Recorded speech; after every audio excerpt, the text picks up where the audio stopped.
Numbers 32. The Transjordan tribes. The Reubenites and the Gadites, who had very large herds and flocks, saw that the lands of Jazer and Gilead were suitable for livestock. So they came to Moses and Eleazar the priest and said to the leaders of the community, Atharoth, Dibon, Jazer, Nimrah, Heshon, Eliah, Sebam, Nebo, and Baal, the land of the Lord subdued for the people of Israel, are suitable for livestock, and your servants have livestock. If we have found favor in your eyes, they said, let his hand be given into your servants as our possession. Do not make us cross the Jordan.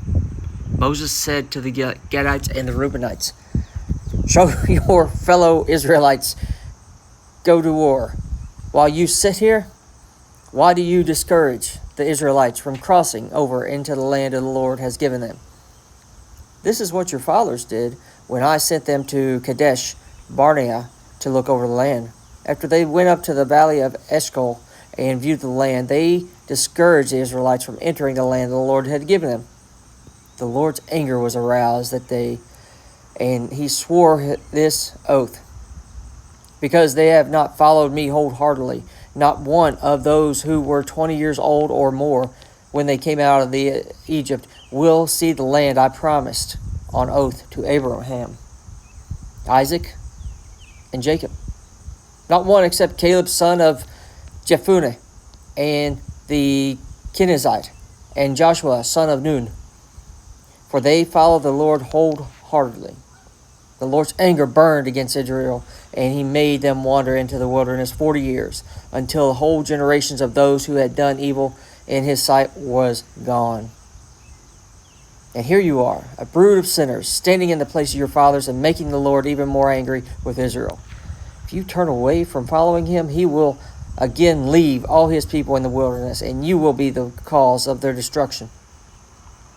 Then they came up to him and said, we would like to build pens here for our livestock and cities for our women and children. But we will arm ourselves for battle and go ahead of the Israelites until we have brought them into their place. Meanwhile, our women and children will live in fortified cities for protection, or the inhabitants of the land. We will not return to our homes until each of the Israelites has received their inheritance. We will not receive any inheritance with them on the other side of the Jordan, because our inheritance has come to us on the east side of the Jordan. Then Moses said to them, if you will do this, you will arm yourselves before the Lord for battle. And if all of you who are armed cross over the Jordan before the Lord until he has driven the enemies out before him, then when the land is subdued before the Lord, you may return and be free from your obligation to the Lord and to Israel. And this land will be your possession before the Lord. But if you fail to do this, you will be sinning against the Lord, and you may be sure that your sin will find you out. Build cities for your women and your children, and pens for your flocks, but do what you have promised. The Gadites and the Reubenites said to Moses, we, your servants, will do as the Lord commands. Our children and wives, our flocks or herds, will remain here in the cities of Gilead. But your servants, every man who is armed for battle, will cross over to fight before the Lord, just as our Lord says. Then Moses gave orders about them to Eleazar the priest and Joshua son of Nun, and to the family heads of the Israelites. He said to them, if the Gadites and the Reubenites, every man armed for battle, cross over the Jordan with you before the Lord, then the land is subdued before you. You must give them land of Gilead as their possession. But if they do not cross over with you armed, they must accept their possession with you in Canaan. The Gadites and the Reubenites answered, your servants will do what the Lord has said. We will cross over before the Lord until Canaan armed. But the property we inherit will be on this side of the Jordan. Then Moses gave to the Gadites, the Reubenites, and the half-tribe of Manasseh, son of Joseph, the king of Shihon, king of the Amorites, and the kingdom of Og, king of Bashan, the whole land with his city and territories around them. The Gadites built upon Dibon, Adaroth, Erol, Atroth, Shopath, Jazer, Jogbehah, Beth Nimrah, and Beth Haran as fortified cities, and built pens for their flocks.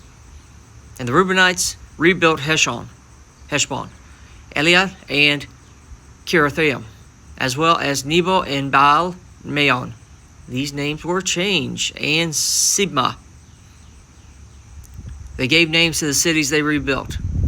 The descendants of Machir, son of Manasseh, went to Gilead, captured it, and drove it out of the Amorites who were there. So Moses gave to Gilead the Machrites, the descendants of Manasseh, and they settled here. Jair, a descendant of Manasseh, captured their settlements and called them Havoth Jair. And Nobah captured the Kenneth and its surrounding settlements and called it Nobah after himself. Interesting.